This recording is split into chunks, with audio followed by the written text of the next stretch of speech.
உலகெங்கும் வாழும் அன்பு தமிழ் நெஞ்சங்களுக்கு வணக்கம். NBC செய்தி மடல் ஹாட் டாக் நிகழ்ச்சியில் உங்களை சந்திப்பதில் எல்லையில்லாத மகிழ்ச்சி. இது ஒரு கிறிஸ்தவ விழிப்புணர்வு நிகழ்ச்சி. தேவ சத்தியத்தை சத்தியத்தின்படியே போதிக்கும் ஒரு உண்மையான நிகழ்ச்சி. அன்பு தமிழ் சொந்தங்களே, தொடர்ந்து நிகழ்ச்சியை பாருங்கள். இன்றைய நாளிலும் நமது கிறிஸ்தவ பெரியார் டாக்டர் பீட்டர் சாலமன் ஐயா அவர்களை சந்திக்கலாம். வாருங்கள் அன்பு தமிழ் சொந்தங்களே.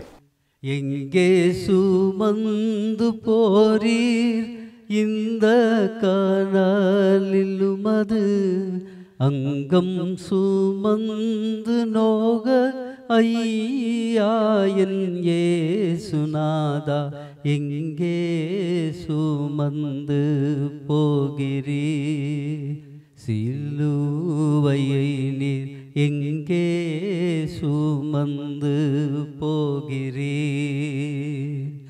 தோளில் பாரம் அழுத்த தூக்கபலம் இல்லாமல் தாழும் தத்தளிக்கவே தாபசோபம் முரநீர் எங்கே சுமந்து போகிறீர் சிலுவையை நீர் எங்கே சுமந்து போகிறீர். ஐயா வணக்கம். ஐயா வணக்கம். சொல்லுங்க. இயேசு கிறிஸ்துனுடைய சிலுவையின் நம்ம யோசிக்கும் போது நம்முடைய இருதயம் அப்படியே வலிக்கிறதாக, இருதயம் அப்படியே ஒரு உருகுகிறதாக இருக்கிறது. ஐயா, அந்த சிலுவை காட்சியில் அவர் எங்கிருந்து எங்கு சிலுவையை சுமந்து சென்றார், எத்தனை மக்கள் அந்த காட்சியை பார்த்திருப்பார்கள்? இது ஒரு வரலாற்று கேள்வி. ஏராளமான தகவல்களை இது உள்ளடக்கி இருக்கிறது. இயேசு கிறிஸ்து அந்த சிலுவைக்கு ஒப்பு கொடுக்கப்பட்ட போது ஒரு பெரிய கலகம் எருசலேம் நகரத்தில் நடக்குது. There was a revolt. அப்போ அந்த கலகத்து நிமித்தம், எப்பவுமே கலகம்னு சொன்னால் அதை ஏற்படுத்துகிறவர்கள் ஒரு பக்கம், அதை தடுக்கிறவங்க ஒரு பக்கம். கலகத்தில் ரெண்டு பகுதி மக்கள் இருப்பாங்க. நியாயத்தை சொல்கிறவங்க ஒருத்தர், அநியாயத்தை செய்கிறவங்க ஒருத்தர். அந்த கலகமே ஒரு பெரும் கூட்டத்தை அந்த நகரத்தின் மத்தியில் கொண்டு வந்து விட்டது. இயேசுவை வாரினால் அடித்து சிலுவையில் அறைவதற்கு ஒப்பு கொடுத்தார்கள். இப்பொழுது எருசலேம் நகரத்தை பற்றி இந்த நேரத்தில் நம்ம கொஞ்சம் கவனிக்கணும். அன்றைய 2000 ஆண்டுகளுக்கு முன்பு உலகத்தினுடைய தலைநகராக எருசலேம் இருந்தது. காரணம் என்னன்னா, நோன் கேபிட்டல் சிட்டி அன்னைக்கு. அது மாத்திரமல்ல, எருசலேம் நகரத்தில் தேவாதி தேவனாகிய கடவுளுக்கு ஒரு பேராலயம் இருந்தது. அந்த பேராலயத்தில் பிரதான ஆசாரியர் இருந்தார். இந்த பிரதான ஆசாரியர் மோசே காலத்திலிருந்து ஆரோனுடைய குடும்ப வழியில் வருகிற வழி வழியாக வருகிற ஒரு தலைமுறை. அது மாத்திரம் அல்ல, அக்காலத்தில் மோசேனுடைய நியாயப்பிரமாணத்தை கற்று தெளிந்து மனனம் செய்து அதை குறித்து போதிக்கிற பரிசேயர்கள் இருந்தாங்க. எருசலேம் தேவாலயத்துக்குள்ள 72 சனகரிப்பு சங்க பிரதிநிதிகள் இருந்தாங்க. அதுபோக அந்த நகரம் செல்வ செழிப்பாக இருந்ததுனால ஏராளமான படித்தவர்கள் இருந்தாங்க. இந்த பின்புலத்தை நீங்கள் படியை வச்சுக்கிட்டீங்கன்னா, எருசலேமுக்கு 2 வழிகள் இருந்தது. தேவாலயத்துக்கு வருவதற்கான பொது வழி, தேவாலயத்துக்கு பின்பக்கமாக வருகிறவர்களுக்கான பின்வழி. இந்த பின்வழி யாருக்குன்னு சொன்னால், பாவிகளுக்கும் ஏழைகளுக்கும் தண்டிக்கப்பட்டவர்களுக்கும் சிலுவையில் அறையப்படுகிறவர்களுக்கும் கொல்லப்படுகிறவர்களுக்கும் பின்புறமான ஒரு வழி. இந்த பின்புற வழியாக தான் இயேசுவை அவங்க கொண்டு போகிறாங்க. முன் வழியாக கொண்டு போகலை. எருசலேம் தேவாலயம் இருக்கிற அந்த மலையினுடைய ஒரு பகுதி தான் கொல்கதா. கொல்கதா என்பது அதனுடைய பார்சல் ஆஃப் த டெம்பிள். இந்த பின்கட்டு வழியை அக்காலத்திலேயே ஒரு பேர் வச்சிருந்தாங்க.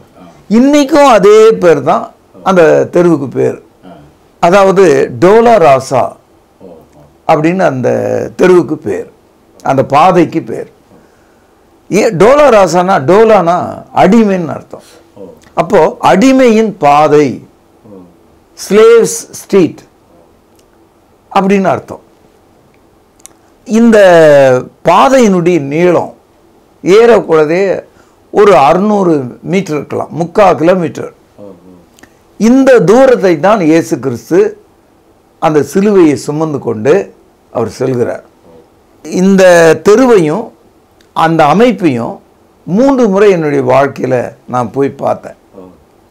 இந்த டோலராசா தெரு வழியாக, அடிமையின் பாதை வழியாக அவர் செல்லும்போது எருசலேம் நகரத்தில் உள்ள நீதிமான்கள், நல்லவர்கள், குறிப்பாக பெண்கள், பரிசுத்தவான்கள் கண்ணீர் விட்டு புலம்பினாங்க. அந்த தெருவே பெரும் இரைச்சலாக மாறியது. இந்த பகுதியை பரிசுத்த ஆவியானவர் லூக்கா என்ற ஆசிரியரை கொண்டு நமக்கு பதிவு செய்திருக்கிறார். அதனால நான் சொல்றது ஏதோ கூட்டி சொன்னதா நீ நினைச்சிடாதீங்க. லூக்கா 23:27 திரள் கூட்டமான ஜனங்களும் அவருக்காக புலம்பி அழுகிற ஸ்திரீகளும் அவருக்கு பின் சென்றார்கள். இயேசு அவர்கள் முகமாய் திரும்பி, எருசலேமின் குமார்த்திகளே, நீங்கள் எனக்காக அழாமல் உங்களுக்காகவும் உங்கள் பிள்ளைகளுக்காகவும் அழுங்கள். இயேசு அவர்களை பார்த்து சொல்கிறார், எனக்காக நீங்கள் அழாதிருங்கள், உங்களுக்காக உங்கள் பிள்ளைகளுக்காக அழுங்கள், அவர்கள் மீது வரப்போகிற கொடிய நிர்பந்தத்திற்காக அழுங்கள்.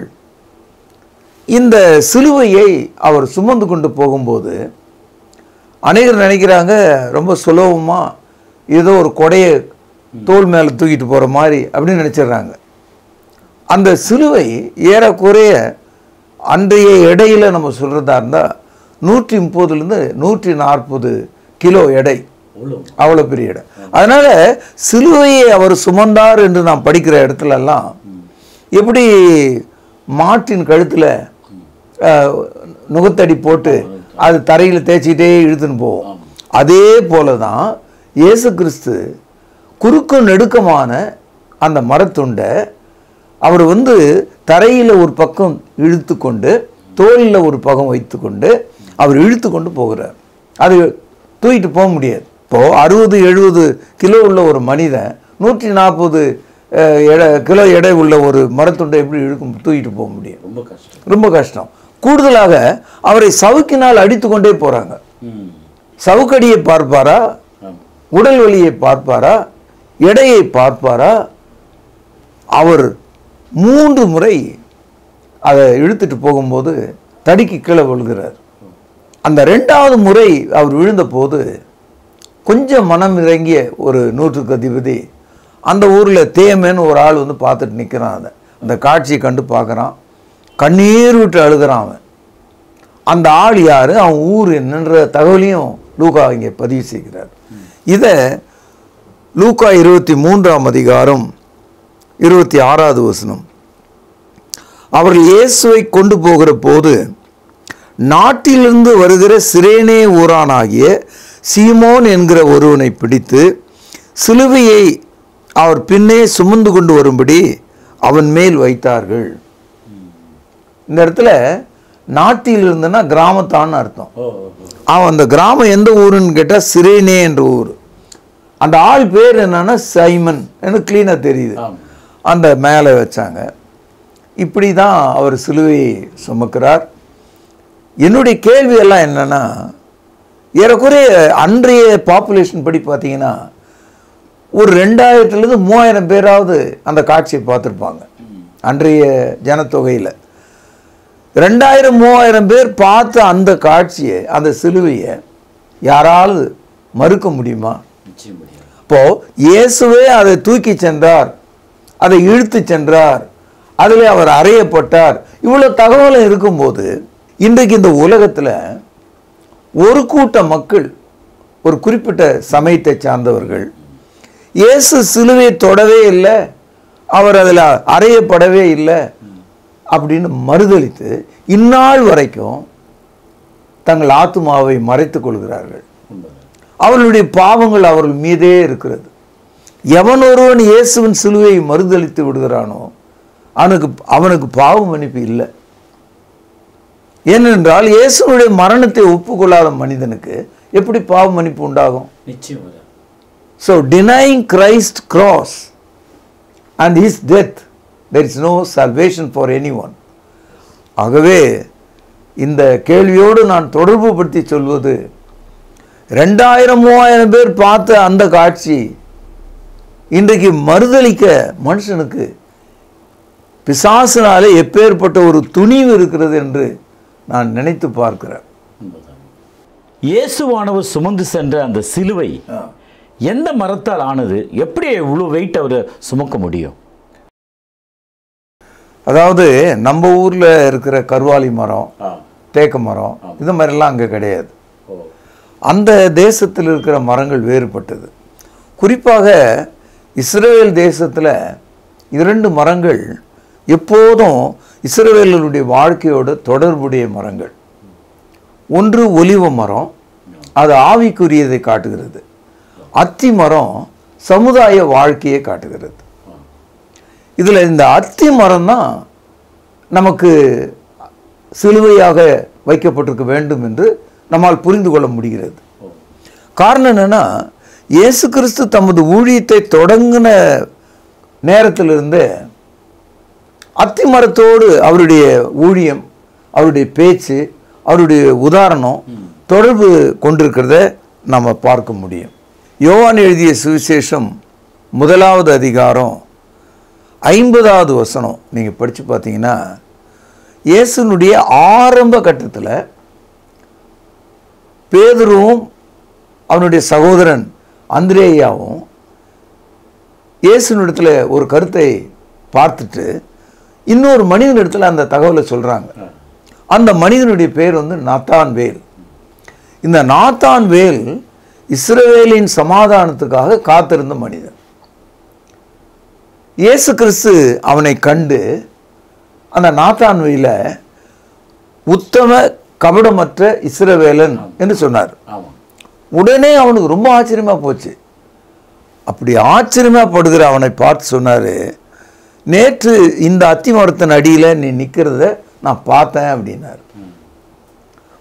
முதலாக இயேசு கிறிஸ்துனுடைய வாழ்க்கையில் இந்த அத்தி மரம் அங்கே தான் வருது. அதாவது கபடமற்ற உத்தம ஒரு மனிதனை நீங்கள் பார்க்க விரும்பினால் அவன் இயேசுவால் மாற்றப்பட வேண்டும், இயேசுவின் இரத்தத்தால் கழுவப்பட வேண்டும்.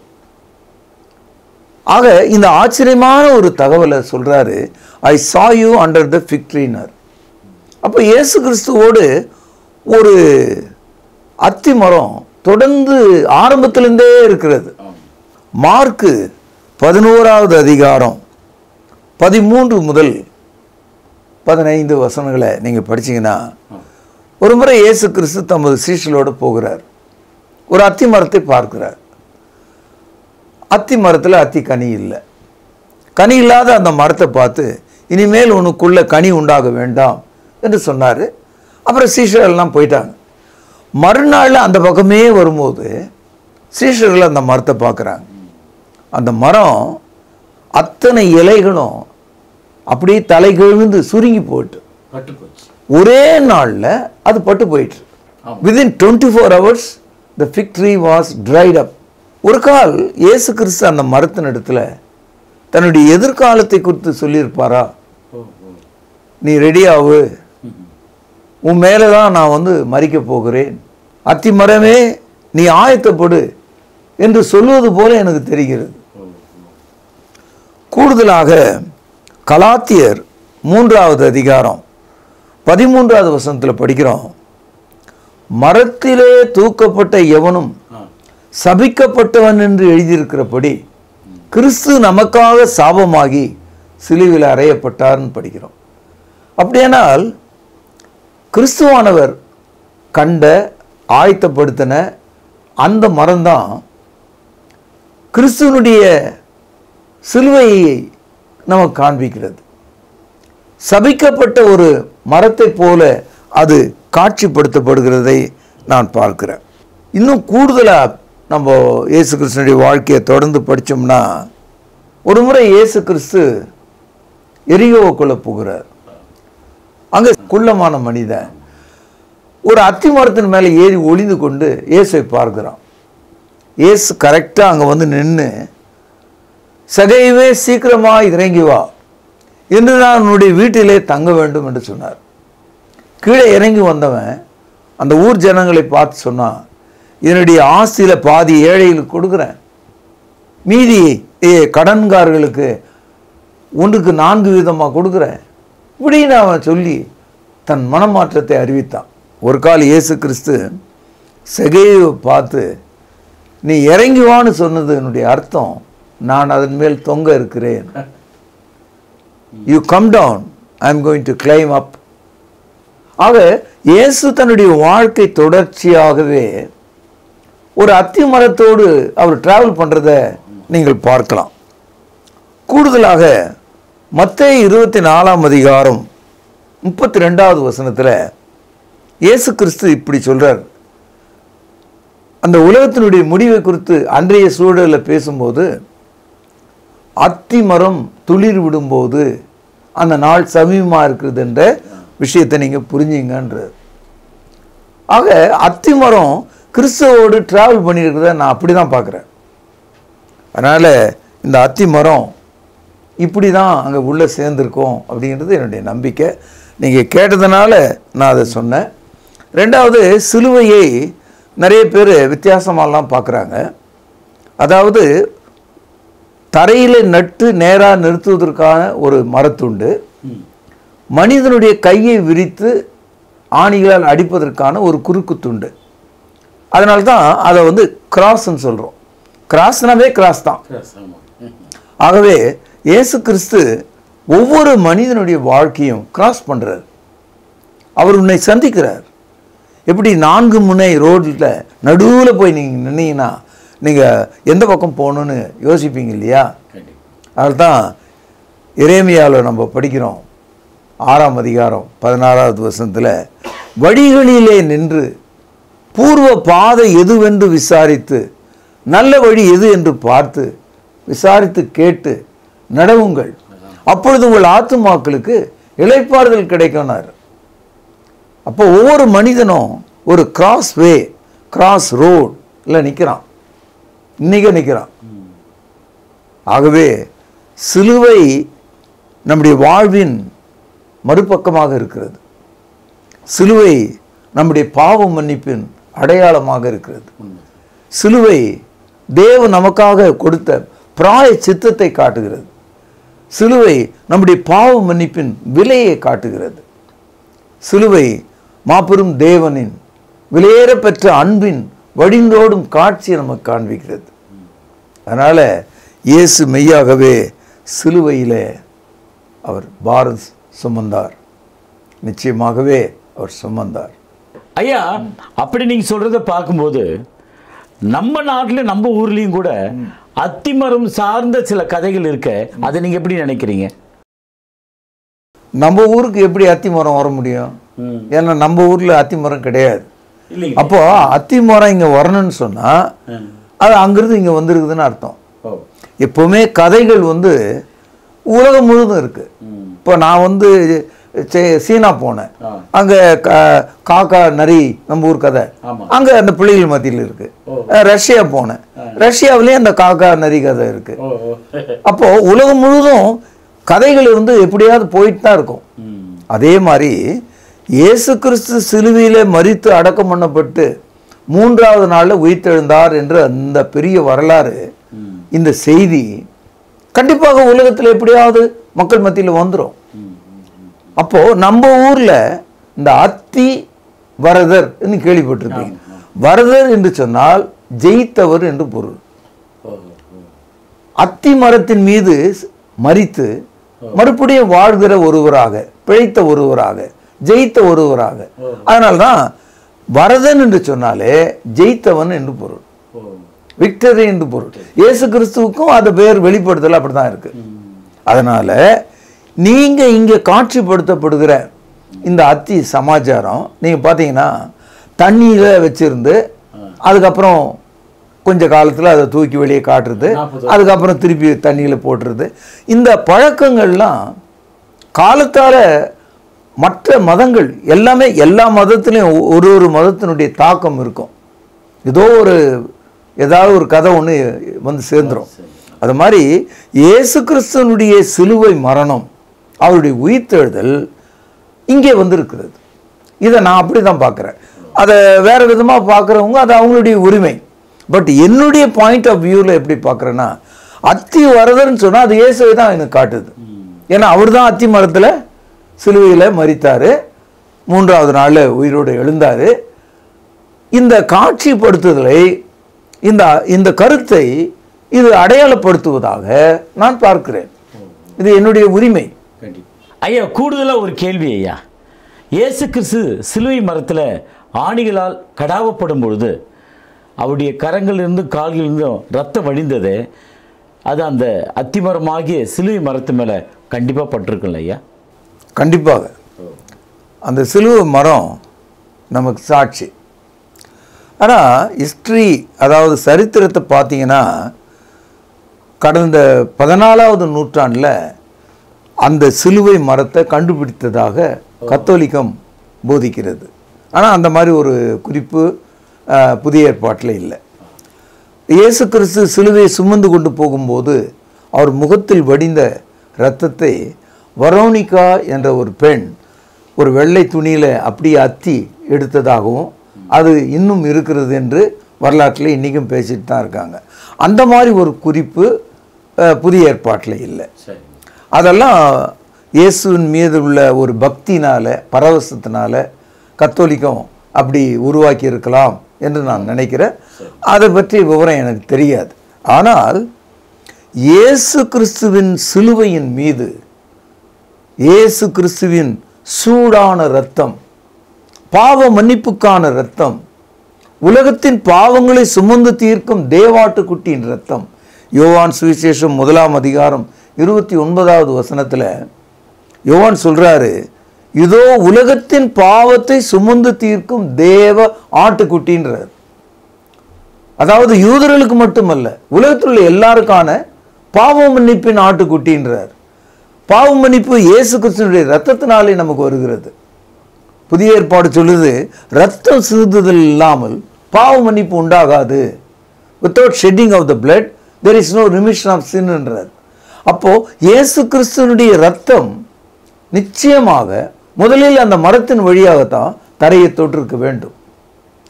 பாருங்க, அந்த சிலுவையில் இயேசு அறையப்படுவதற்கு முன்பாகவே ஒரு ரிஃப்ளெக்ஷன், ஒரு எதிரொலி அங்கே நடக்குது. பாருங்க, அந்த சிலுவையில் அறையப்பட வேண்டிய ஒரு மனிதன் பரபாஸ் என்ற ஒரு மனிதன், அவனும் அந்த சிலுவையில் அறையப்படுவதற்கு குறிக்கப்பட்ட ஒரு மனிதன். அப்போ இந்த பொந்தி பிலாத்து கேட்குறாரு, ஏற்கனவே ரிசர்வ்டு மேன் ஒருத்தன் இருக்கான் சிலுவையில் அறையிறதுக்காக, அவனை விடுதலை பண்ணவா அல்லது இந்த இயேசு விடுதலை பண்ணுவான்னு கேட்குறான். அவனுடைய நப்பாசை, பொல்லாத அந்த பரபாசை முதல்ல சிலுவையில் அறைங்க, அப்புறம் பார்த்துக்கலாம் இயேசுன்னு ஜனங்க சொல்லுவான்னு எதிர்பார்த்தான். ஆனால் அவர்களோ பரபாசை விடுதலை செய், இயேசுவை சிலுவையில் அறைன்னு சொன்னாங்க. கொஞ்சம் கூட தாட்சணியம் இல்லாமல், கருணை இல்லாமல் சொன்னாங்க. நான் இதை எப்படி பார்க்குறேன்னா, இயேசு மரிக்கும் வேளையில், மரிக்கும் போது மகா பாவியாகிய ஒரு மனிதனுக்கு அவருடைய மரணம், அவர் சிந்திய ரத்தம் ஒரு விடுதலை தந்ததுன்னு சொன்னால் அந்த ஆள் பரபாசா தான் இருக்கணும். Christ replaced the deadliest sinner. In that place Christ was crucified. பாருங்கள், இதை மத்தேயு 27வது அதிகாரம் 26வது வசனத்தில் படிக்கலாம். அப்பொழுது அவன் பரபாசை அவர்களுக்கு விடுதலையாக்கி இயேசுவையோ வாரினால் அடிப்பித்து சிலுவையில் அறையும்படி ஒப்பு கொடுத்தான். அப்போ அந்த சிலுவையினுடைய தாக்கம், சிலுவையில் இயேசுனுடைய மரணம் மனிதர்களை விடுதலை செய்வதை பார்க்கிறோம். கூடுதலாக சிலுவையில் அவர் மரித்து கொண்டிருக்கிறார். வலது பக்கம் உள்ள ஒரு கள்ளன் கேட்குறான், ஆண்டவரே என்னை நினைத்தருளும்.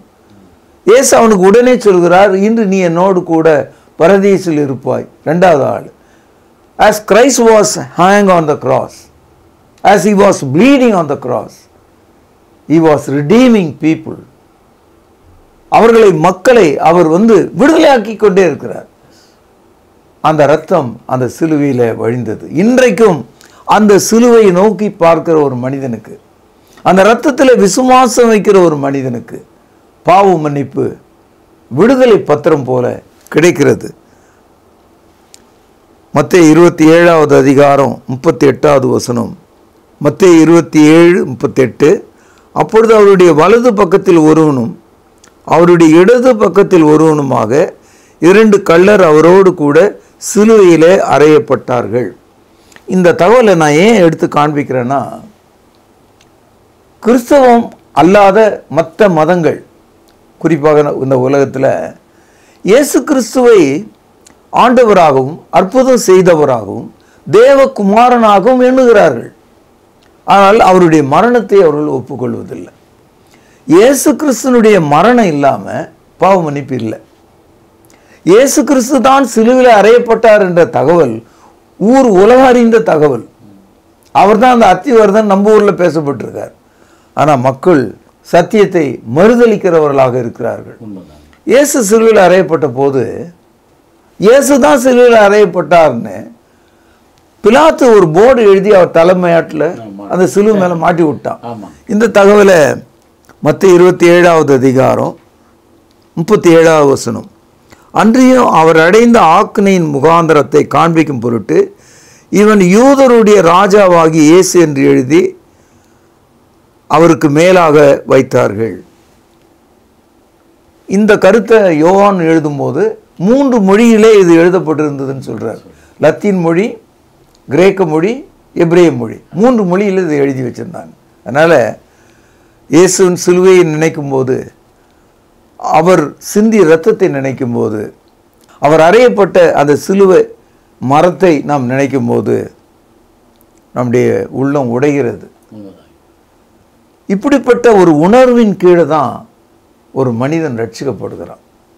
அதாவது the more you deeply think about and devote about the crucifixion of Jesus Christ on the cross, you are moving in your heart towards the love of God. தேவ அன்பை நோக்கி உன் இருதயம் கசிந்து உருகுகிறது, மனம் மாறுகிறது. அந்த பரபாச விடுதலை செய்தவர், அந்த கள்ளனை விடுதலை செய்தவர் என்னையும் விடுதலை செய்கிறாரே என்ற நம்பிக்கை நமக்கு பிறக்கிறது. ஐயா, எனக்கு ஒரு யதார்த்தமான ஒரு கேள்வி வருது ஐயா. சிலுவையை இன்னைக்கு நான் சுமக்கணும்னா என் கழுத்தில் அல்லது என்னுடைய நகையில் நான் போட்டு அணியலாமா? சிலுவையே அணியலாமான்னு கேட்குறீங்க. அது உங்கள் விருப்பங்க. அது காரணம் என்னன்னா, இன்னைக்கு கிறிஸ்தவத்தை அடையாளப்படுத்துவதற்கான ஒரு சின்னம், உலகளாவிய ஒரு சின்னம் சிலுவை தான். நீங்கள் எவ்வளோ மறைச்சாலும், அதை எவ்வளவு தான் இல்லைன்னு சொன்னாலும் அடையாளம் என்பது சிலுவை தான். இப்போ இந்த கட்டடம் என்னது அப்படின்னு நீங்கள் தெரிஞ்சுக்கிறதா இருந்தால், அங்கே ஒரு சிலுவை இருந்தால் அது ஆலயம் நம்ம கண்டுபிடிச்சிடலாம். ஏன் அவ்வளோ தூரம்? நம்முடைய நாட்டில் ஜாதியின் கீழே இடுகாடுகள் கூட மனிதர்களை பிரித்து காட்டுகிறது இல்லையா? ஆனால் அங்கே கூட பார்த்தீங்கன்னா ஒருவனுடைய விசுவாசத்தை காட்டுற இடம், அவனுடைய நம்பிக்கையை காட்டுற இடம் ஒரு சிலுவையாக இருக்குது. செத்தவன் தலைமாட்டில் கூட ஒரு சிலுவை வச்சிருக்காங்க. அப்போ அந்த இடத்துல எப்படி சிலுவை வந்தது? அது மட்டும் இல்லை, எல்லா கிறிஸ்தவ சகோதரிகளும் திருமணத்தின் வழியாக தங்கள் தாலியில் அவளுடைய விசுவாசத்தை காண்பிப்பதற்காக ஒரு சிலுவையை அங்கே பொறித்திருக்கிறாங்களே, அதெல்லாம் என்ன செய்கிறது? அதனால் இதெல்லாம் ஒரு பிரச்சனையை எடுத்துகிட்டு வராதிங்க, அது உங்கள் இஷ்டம். ஆனால் சிலுவை இல்லாமல் நீ அடையாளம் ஒன்றை காட்ட முடியாது, உலகத்துக்கு காட்ட முடியாது, சமுதாயத்துக்கு காட்ட முடியாது, சுடுகாட்டுக்கு காட்ட முடியாது, திருமணத்துக்கு ஒன்றை காட்ட முடியாது. அப்புறம் எதுக்கு இந்த பேச்சு?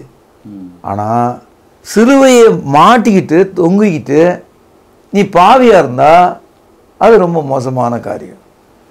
அதனால் சிலுவை என்பது வெளிரங்கமாக இருக்கிற அடையாளத்தை விட வாழ்க்கையான அடையாளமாக இருக்கிறது மிகவும் சிறந்தது.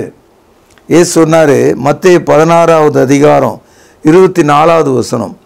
அப்பொழுது இயேசு தம்முடைய சீஷர்களை நோக்கி, ஒருவன் என்னை பின்பற்றி வர விரும்பினால் அவன் தன்னைத்தான் வெறுத்து தன் சிலுவையை எடுத்துக்கொண்டு என்னை பின்பற்ற கடவன். இப்போ இயேசு கிறிஸ்து சொல்கிறார், சிலுவையை நீ தூக்கி வா என்று சொல்கிறார். இந்த இடத்துல சிலுவை என்பது மரச்சிலுவை அல்ல, அல்லது ஒரு உலோகத்தால் செய்த சிலுவை அல்ல. வாழ்க்கையாகிய சிலுவை, விசுவாசமாகிய சிலுவை, போதனையாகிய சிலுவை, திருச்சபையை வெளிப்படுத்தும் சிலுவை, ரட்சிப்பின் சிலுவை. அதனால் என்னை பொறுத்த வரைக்கும் கிறிஸ்தவ சிலுவை என்பது உபதேசம்தான். 1 கொரிந்தியர் 1:18 படிக்கிறோம், சிலுவையை பற்றிய உபதேசம் கெட்டு போகிறவர்களுக்கு பைத்தியமாக இருக்கிறது, ரட்சிக்கப்படுகிற நமக்கோ தேவ பலனா இருக்குதுன்றார். அதனால் cross is the teaching, the doctor, but most practically it is also a simple. இதை நீ ஒன்றும் மாற்றவே முடியாது.